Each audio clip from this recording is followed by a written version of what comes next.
2024 ശേഷം നടന്ന രാജ്യത്തെ വിവിധ നിയമസഭാ തെരഞ്ഞെടുപ്പുകളുടെ പ്രചാരണത്തിന് ചുക്കാൻ പിടിച്ചത് RSS ആയിരുന്നു. ഹരിയാനയിലും മഹാരാഷ്ട്രയിലും ഏറ്റവും ഒടുവിൽ ദില്ലിയിലും അടക്കം അനവധി ചെറിയ യോഗങ്ങളാണ് RSS ഇതിനായി തന്നെ വിളിച്ചു ചേർത്തത്. ദില്ലിയിൽ മാത്രം 50,000 യോഗങ്ങളും ഹരിയാനയിൽ 78,000 യോഗങ്ങളുമാണ് നടത്തുന്നത്. മഹാരാഷ്ട്രയിലേക്ക് എത്തുമ്പോൾ അത് 1.25 ലക്ഷം യോഗങ്ങളാണ് RSS നടത്തിയത്. ഏതായാലും ഈ വീടുകളിലേക്ക് ചെല്ലുക, അവരെ ആ കുടുംബാംഗങ്ങളെ കാണുക, അവരുമായി സംസാരിക്കുക, അങ്ങനെയുള്ള ചെറു യോഗങ്ങളുടെ എണ്ണമാണ് ഈ പറഞ്ഞത്.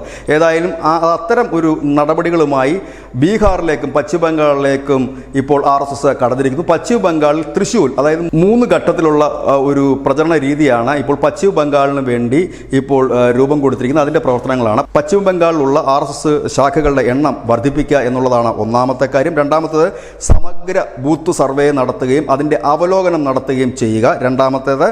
മൂന്നാമത്തെ കാര്യങ്ങൾ ഇതേപോലെയുള്ള കുടുംബ യോഗങ്ങൾ വിളിച്ചു ചേർക്കുക. അങ്ങനെ 3 ഘട്ടങ്ങളിലായി നടക്കുന്ന ഈ ഒരു പ്രചരണ രീതിക്ക് ബംഗാളിൽ നൽകിയിരിക്കുന്ന പേര് ഓപ്പറേഷൻ തൃശ്ശൂൽ എന്നാണ്.